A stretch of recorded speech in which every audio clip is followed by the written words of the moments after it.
رسول اللہ صلی اللہ علیہ وسلم نے کہا کہ تھوڑی دیر رک جاؤ، اور رسول اللہ صلی اللہ علیہ وسلم نے کہا کہ حنظلہ کو فرشتے غسل دے رہے ہیں، فرشتے حنظلہ کو غسل دے رہے ہیں. کہ قربانی اللہ کو معمولی چیز نہیں تھی.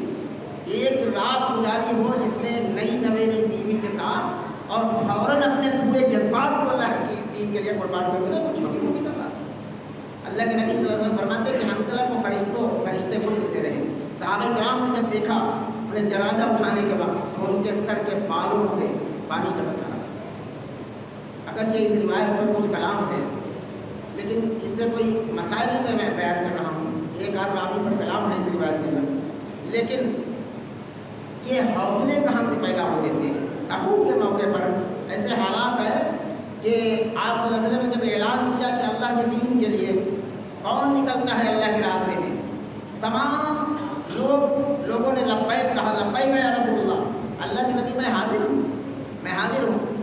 سب کے سب جمع ہو گئے، بچے جمع ہو گئے، بچے اور اتنے چھوٹے چھوٹے بچے جمع ہوئے کہ رسول اللہ صلی اللہ علیہ وسلم دیکھ کر مسکرانے لگے اور کہا کہ بچوں کو کیا ہوگا میدان جنگ کے اندر. آپ صلی اللہ علیہ وسلم نے ایک لکڑی خریدی کہ جو بچہ اس لکڑی کے برابر ہوگا اسی کا نام لکھا جائے گا اس جنگ میں. اب سوچیے یہ حوصلہ اور یہ جذبہ، یہ کوئی میلہ نہیں تھا جہاں جانا تھا بچے ضد کر رہے تھے، جان کی بات ہی تھی وہاں جانا تھا. یہ کوئی بازار نہیں ہے کہ کھیل کرو اور ہوٹل پر چائے پی کے چلا آئے، جان کی بات ہی. اور رسول اللہ صلی اللہ علیہ وسلم نے ایک لکڑی خریدی، اس لکڑی کے برابر جو بچہ ہوگا اسی کو اس جنگ کے لیے نام لکھا جائے گا. اس لکڑی کے برابر دو سگے بھائی تھے، ناموں میں اختلاف ہے، بعض روایتوں میں کچھ اور نام بات ہے، اس لیے میں نام نہیں دے رہا ہوں. تو وہ دو بچے آئے اور اس کے بعد اس میں سے اس کا بڑا بھائی اس لکڑی کے برابر ہے، چھوٹا بھائی اس لکڑی سے چھوٹا. بڑے بھائی کا نام نہیں لیا گیا، چھوٹا بھائی محروم ہے. وہ کہہ رہا ہے یا رسول اللہ یہ مجھ سے صرف لمبائی میں زیادہ ہے، مجھ سے جیت نہیں پاتا، طاقت اس کے کم. آپ صلی اللہ علیہ وسلم ان کے حوصلے دیکھ کر مسکرانے لگے اور کہا کہ یا رسول اللہ مجھے لڑوا کر دیکھ لیجیے، یہ مجھ سے جیت نہیں پاتا ہے. آپ صلی اللہ علیہ وسلم مسکرا کر کہنے لگے بیٹا لڑو. لڑنا شروع کیا تو وہ چھوٹا بھائی اس کے کان میں کہتا ہے کہ تمہارا نام لکھ گیا ہے، کٹ نہیں سکتا، تھوڑی دیر کے لیے ہم تمہیں پٹک دیتے ہیں، اس لیے تاکہ میرا بھی نام لکھ لیا جائے، میرا کام کر جائے. میں کبھی انسان کے اندر ایک حوصلہ پیدا ہونا چاہیے کہ ان بچوں کے اندر یہ حوصلہ کس نے پیدا کیا تھا. یہ محض یہ اللہ کی کتاب ہے، اس کی تعلیم آج بھی دنیا کے اندر اگر عام ہو جائے تو آج بھی مسلمانوں کے اندر حوصلے پیدا ہو جائیں گے. کفر کے مقابلے میں نے جو سورہ خطبہ مظلوم کی بات آیت کریمہ پڑھی تھی، محمد رسول اللہ والذین معه اشداء علی الکفار رحماء بینہم. محمد رسول اللہ کے ساتھیوں کا یہ سب سے پہلی صفت ہے کہ وہ کفار کے مقابلے میں سخت ہوتے ہیں، آپس میں ایک دوسرے پر مہربان ہوتے ہیں. آج کا مسلمان الٹی ڈگر پر چل پڑا ہے، یہ کفار سے ڈرتا ہے، کافروں سے ڈرتا ہے اور مسلمانوں میں آپس میں لڑتا ہے. یہ بالکل الٹا ہے. صحابہ کرام آپس میں مہربان تھے، رحماء بینہم، آپس میں ایک دوسرے پر رحم کرتے تھے، ایک دوسرے کا خیال رکھتے تھے. لیکن کفار کے مقابلے میں سخت تھے. کیا ہم لوگ ہیں؟ ہماری آج حالت یہ ہے کہ ہم اپنوں سے لڑتے ہیں، ہم کفار سے ہمیشہ ڈرتے ہیں. نیت کرو انشاءاللہ اپنے اس ارادے کو بدلنا، ہم آپس میں مہربان ہوں گے اور کفر کے مقابلے میں ہم سخت ہوں گے. اور وہ بچے جا کر بڑے پروگرام خان کو بچوں نے قتل کیا، جو بچے گئے تھے میدان کارجا، اسی طریقے سے نام لکھوا کر. ایک عورت آتی ہے جس کے گود میں ایک 6 مہینے کا تقریباً بچہ ہے اور دودھ پیتا ہوا بچہ. اب آپ سب یہ جانتے ہیں، اپنے اپنے گھروں کا جائزہ لیں تو پتہ چلتا ہے کہ دودھ پینے کی حالت میں ماں کے اندر کتنی محبت بچے سے ہوتی ہے. بچہ جب بڑا ہو جائے تو ماں تھوڑا بہت نظر انداز کر دیتی ہے اس کے بعد، لیکن دودھ پینے کی حالت میں کتنی محبت ہوتی ہے ماں کے اندر. کوئی بھی کام کر رہی ہو عورت، کوئی بھی مشغلے میں اپنے لگی ہو، چاہے اگر گھر کا کھانا پکا رہی ہو، کھانا جل جائے، لیکن بچے کی رونے کی، دودھ پینے کی حالت میں بچہ سو رہا ہے، اس کے رونے کی آواز آتی ہے تو ماں سارے اپنے کام کو چھوڑ کر چل دیتی. بچہ رو رہا ہے، کتنی محبت اس کے اندر ہوتی ہے. 6 مہینے کی بچہ لے کر ایک عورت آتی ہے بارگاہ رسالت کے اندر اور کہتی ہے کہ یا رسول اللہ میرے بچے کا بھی نام لکھ لیجیے. اب بتائیے ایک لکڑی کھڑی تھی رسول اللہ صلی اللہ علیہ وسلم نے, اس لکڑی کے برابر تو ہو نہیں رہی ہیں سارے بچے, اور وہی موقع پر ایک عورت اپنے دودھ پیتے ہوئے بچے کو لے کر آ جاتی ہے, یا رسول اللہ میرے بیٹے کا بھی نام لکھ لیجیے. کہاں کوئی میلہ ٹھیلا نہیں, کوئی ایسی چیز نہیں جہاں کھانے پینے کے انتظام ہے پوری طرح, میدان کاروبار میں جانا. تو بچے کا نام رسول اللہ صلی اللہ علیہ وسلم نے کہا کہ بیٹی یہ بچہ جو تمہارا ہے یہ جنگ میں کون کام کر سکتا ہے؟ جنگ ایک آدمی اس کے لیے چاہیے تھے اس کو بہلانے اور کھلانے کے لیے, اس میں تو ایک آدمی اور بچے. اس عورت نے کہا جو کہا وہ بڑا دردناک اس کے الفاظ. کہا یا رسول اللہ میں جانتی ہوں کہ میرا بیٹا کسی لائق نہیں, میرا بیٹا کچھ نہیں کر سکتا, لیکن میرا شوہر اللہ کے دین کے لیے قتل کیا جا چکا ہے, شہید کیا جا چکا ہے. میرا باپ بھی اللہ کے دین کے لیے قتل کیا جا چکا ہے. میرے گھر میں کوئی نوجوان نہیں ہے, میرے سامنے بس ایک یہی بچہ ہے جس کو لے کر میں اللہ کے دین کے لیے حاضر ہوئی ہوں. یا رسول اللہ اس میرے دودھ پیتے ہوئے رستے نکل کو آپ اپنی گود میں لے لیں. جب دشمن آپ پر کوئی تیر چلائے, دشمن آپ پر کوئی حملہ کرے تو میرے بچے کو آگے کر دینا, جب تک اس کے سانس رہے گی آپ کے اوپر تیر نہیں آئے گا. میں قیامت کے دن شہید کی ماں کہلاؤں گی. یہ حوصلہ ہے, یہ حوصلہ کس نے پیدا کیا؟ یہ جذبات کہاں سے آئے تھے؟ شہادت ہی کو کھلواڑ نہیں ہے جس کو بیان کر لیا جائے سن لیا جائے. میرے بھائیوں ہم بھی وہی کلمہ پڑھتے ہیں, کبھی حوصلہ پیدا کر لیتے ہیں اپنا. ہماری حالت یہ ہے کہ ایک ذرا سی دھمکی میں ہمارا کلمے کا نشہ ہو جاتا ہے. ہم بھول جاتے ہیں کہ ہم انہیں ہستیوں کے نام لیوا, وہی شہداء اعظم حضرت عمر بن خطاب کے نام لیوا, جو ہے شہید مظلوم حضرت عثمان کے نام لیوا, حضرت علی شیر خدا کے نام لیوا. ہم کبھی اپنے اندر جھانک کر بھی دیکھیں کہ اس حوصلے کا, اس جذبے کا کوئی ذرہ ہمارے اندر موجود ہے. میرے بھائیوں یہ صرف افسانہ نہیں ہے, کہانی نہیں ہے جن کو بیان کر دیا جائے اور ختم کر دیا جائے. مسلمان اگر وہی کلمہ پڑھتا ہے, اسی کتاب کو اپنے گھر کی الماری میں رکھتا ہے, تو حوصلہ بھی کم از کم اتنا ضرور ہونا چاہیے کہ کفار کی طرف سے جب بھی اللہ اس کے رسول کی کوئی نافرمانی, اللہ اس کے رسول کی کوئی گستاخی آئے تو اپنے جذبات کو بلند رکھنا چاہیے. اسی کو اللہ رب العالمین نے, میں نے خطبہ مسنون کے بعد جو آیت کریمہ تلاوت کی تھی اس میں فتح کی, اس کے اندر اللہ رب العالمین نے اسی کو بیان فرمایا. محمد رسول اللہ کے ساتھیوں کو, محمد رسول اللہ والذین معه اشداء علی الکفار رحماء بینہم, اور یہ محمد رسول اللہ کے ماننے اور ان کے ساتھیوں کی یہی پہچان ہے کہ اشداء علی الکفار, کافروں کے مقابلے میں سخت ہوتے ہیں, اور رحماء بینہم, آپس میں ایک دوسرے پر مہربان ہوتے ہیں. صرف یہی نہیں, تراہم رکعا سجدا, جب سجدے اور رکوع کا وقت آتا ہے تو فوراً بارگاہ رب العالمین اپنے سروں کو جھکا دیتے, نماز کی پابندی کرتے. رکعا سجدا کا مطلب ہے نماز کی پابندی. رکوع کرتے ہیں اور سجدہ کرتے ہیں. صرف یہ نہیں ہے کہ کافروں کے مقابلے میں سخت ہیں اور آپس میں مہربان ہیں, لیکن آگے اور صفات اللہ رب العالمین بیان کرنا.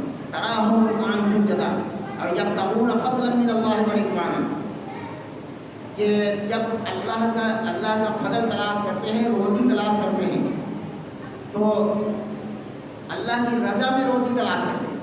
جب تبون فضل من اللہ ورضوانا, اللہ کا فضل تلاش کرتے ہیں, روزی جب تلاش کرنے کے لیے کرتے ہیں تو ان کے اندر یہ ہوتا ہے کہ حلال طریقے سے روزی آئے, حلال طریقے سے میری جیب میں پیسہ آئے, حرام طریقے سے نہ آئے.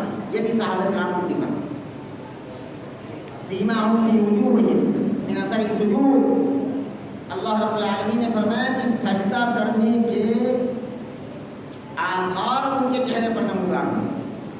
اچھا یہاں پر ایک غلطی بھی ہے کہ بعض لوگ اس سے یہ سمجھ لیتے ہیں کہ جن کی پیشانیوں پر جھٹکا ہوتا ہے شاید یہ سیماہم فی وجوہہم من اثر السجود. ایسا نہیں ہے, یہ چیز ایک الگ ہے. زیادہ سجدے کرتا ہے, اگر کوئی کڑی چٹائی پر آدمی پڑ جاتا ہے تو جھٹکا تو پڑ جاتا ہے, لیکن اس سے یہ مراد نہیں, بلکہ سیماہم فی وجوہہم من اثر السجود, وضو کرنے کے آدھا سے ظاہر ہوگا ان کے چہرے پر ایسے سنجیدگی اور ایسا اللہ کا خوف, ایسی انکساری ہوگی جس کی وجہ سے پہچانا جائے گا کہ اللہ کے آگے سجدہ کرنے والا ہے. اور یہی وجہ ہے کہ رسول اللہ صلی اللہ علیہ وسلم نے کہا کہ میں حوض کوثر پر دیکھوں گا، انا اعطیناک الکوثر فصل لربک وانحر. فرمایا کہ اے نبی ہم نے آپ کو کوثر عطا کیا، اور آپ صلی اللہ علیہ وسلم نے فرمایا کہ میں حوض کوثر پر ہوں گا اور لوگ آئیں گے اور میں پہچانوں گا کہ میرا امتی کون ہے. تو لوگوں نے کہا یا رسول اللہ اتنے بڑے مجمع میں کیسے؟ تو اسی رات کو سمجھایا رسول اللہ صلی اللہ علیہ وسلم نے کہ ان کے چہروں پر سجدہ کرنے کے اثرات نمایاں ہوں، جس کی وجہ سے میں پہچانوں گا. لیکن سجدہ کرنے کے بعد بھی بعض لوگ دھتکارے بھی جائیں گے. یہ پوائنٹ ہے اس میں کہ بعض لوگ اسی شناخت کی وجہ سے دھتکارے جائیں گے. جب کہا اللہ کے نبی صلی اللہ علیہ وسلم نے کہ لوگ ایسے آئیں گے اور فرشتے انہیں دور کر رہے ہوں گے میری حوض سے، تو میں کہوں گا یا صحابی یا صحابی. ایک دوسری روایت میں ہے کہ یا امتی یا امتی، میری امت کے لوگ ہیں، میرے صحابی میں سے، صحابہ میں سے بات لوگ دھتکارے جائیں گے. اور یہ بات آدمی کہتا ہوں ڈرتا. صحابہ کرام میں سے ایک گروہ ایسا تھا، بخاری مسلم کی حدیث ہے کہ نبی کے دنیا سے تشریف لے جانے کے بعد مرتد ہو گئے، دین کو چھوڑ دیا. تو فرمایا کہ ایسے لوگ آئیں گے اور فرشتے انہیں دور کر رہے ہوں گے اور میں کہوں گا یا اصحابی یا اصحابی، یہ میرے ساتھی ہیں. تو فرشتے کہیں گے اللہ کے نبی آپ کو نہیں معلوم، آپ کے بعد انہوں نے دین میں نئی نئی چیزیں نکالی، دین کو بدل دیا. فرمایا کہ آپ کے بعد انہوں نے دین میں اپنی مرضیات شامل کر دی، دین کو بدل دیا اس میں انہوں نے. تو رسول اللہ صلی اللہ علیہ وسلم کہیں گے سحقا لمن غیر آبادی لمن بدل آبادی، انہیں دور ہو جاؤ تم لوگ، اس لیے کہ تم نے میرے بعد دین کو بدلا. نبی کے جانے کے بعد کوئی چیز کو دین سمجھ کر کرنا، یہ دین کو بدلنا. جو چیز رسول اللہ صلی اللہ علیہ وسلم نے دین میں نہ سکھائی ہو، صحابہ کرام نے خلفائے راشدین سے ثابت نہ ہو، اور اسے ثواب سمجھ کر کیا جائے، تو نماز بھی پڑھتا ہو آدمی. رسول اللہ صلی اللہ علیہ وسلم نے کہا کہ میں اسی وجہ سے پہچانوں گا، سیماہم فی وجوہہم من اثر السجود، سجدہ کرنے کے اثرات کی وجہ سے. لیکن جب وہ آئیں گے تو انہیں دور بھی کر دیا جائے گا اس میں سے کچھ لوگوں کو، اور ان کو دھتکارا جائے گا صرف اس لیے کہ سحقاً اللہ کے نبی کہیں گے دور ہو جاؤ لمن غیر آبادی لمن بدل آبادی، انہوں نے میرے دین کو بدل دیا. میرے بعد دین میں کوئی چیز بدل دی جائے یا کوئی چیز اپنی طرف سے شامل کر دی جائے، لوگ اسے ثواب سمجھ کر کرتے رہیں. میرے بھائیوں، اس کی تحقیق کی ضرورت ہے کہ جو ہم عمل کر رہے ہیں اس کو رسول اللہ صلی اللہ علیہ وسلم نے تعلیم فرمایا ہے، حکم دیا ہے نہیں دیا ہے، خلفائے راشدین نے کیا ہے نہیں کیا ہے. یہ شہادت ہر دور کے اندر ہوتی رہی ہے، اور اب حضرت عمر بن خطاب رضی اللہ تعالیٰ عنہ سے جو شروع ہوا ہے شہادت کا سلسلہ، تو آج تک اللہ کے دین کے لیے قربان ہوئے. اور انہیں کو مقام کو اللہ رب العالمین نے ان کو آیتوں کے اندر بیان کیا کہ انہیں مردہ مت کہو، ولا احیاء ولکن لا تشعرون. وہ زندہ ہیں لیکن ان کی زندگی کا شعور تمہیں نہیں ہے. بس شعور اتنا ہی ہے جتنا رسول اللہ صلی اللہ علیہ وسلم نے بیان فرمایا کہ ان کی زندگی کا مقصد یہ ہے کہ ان کے ہرے رنگ کی چڑیوں میں ان کی روحوں کو ڈال کر آراستہ کر دیا جاتا ہے جنت کے اندر. اور دوسرا یہ ہے کہ وہ ان کا مشن زندہ رہتا ہے، جس مشن کے لیے انہوں نے جانے دی کہ اللہ کا دین پوری دنیا کے ہر کونے کونے کے اندر پہنچ جائے. آج پوری دنیا میں اللہ کی کتاب قرآن مجید پڑھی جا رہی، یہ ان کی قربانیاں اور ان کی شہادتوں کا نتیجہ ہے. اللہ رب العالمین سے دعا ہے کہ جو باتیں کہیں سنی گئی ہیں اللہ ہم سب کو عمل کی توفیق عطا فرما دے. یا رب العالمین ہم سب کو جب تک زندہ رکھے اسلام پر، جب موت دیجیے تو ایمان پر خاتمہ نصیب فرما، ایمان پر آخری سانس میں کلمہ نصیب فرما. یا رب العالمین اپنی اور اپنے رسول کی سچی پکی محبت نصیب فرما، اپنی اور اپنے نبی کی سچی پکی اطاعت نصیب فرما. یا رب العالمین اپنے نبی کی سچی پیروی نصیب فرما. شیطان کے فریب سے، شیطان کی پیروی سے اللہ امت کی حفاظت فرما. لوگوں کے فریب سے، لوگوں کے فتنوں سے اللہ امت کی حفاظت فرما. یا رب العالمین پوری امت کو قرآن و حدیث کی صحیح سمجھ عطا فرما دیجیے، قرآن و سنت کی صحیح سمجھ عطا فرما.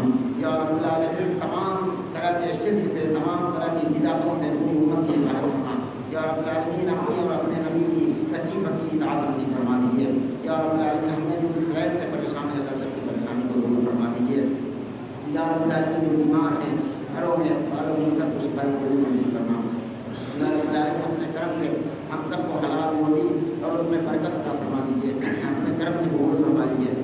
وصلی اللہ وسلم عباد اللہ رحمکم اللہ ان اللہ یأمر بالعدل والإحسان وإيتاء ذی القربى وینہی عن الفحشاء والمنکر والبغی یعظکم لعلکم تذکرون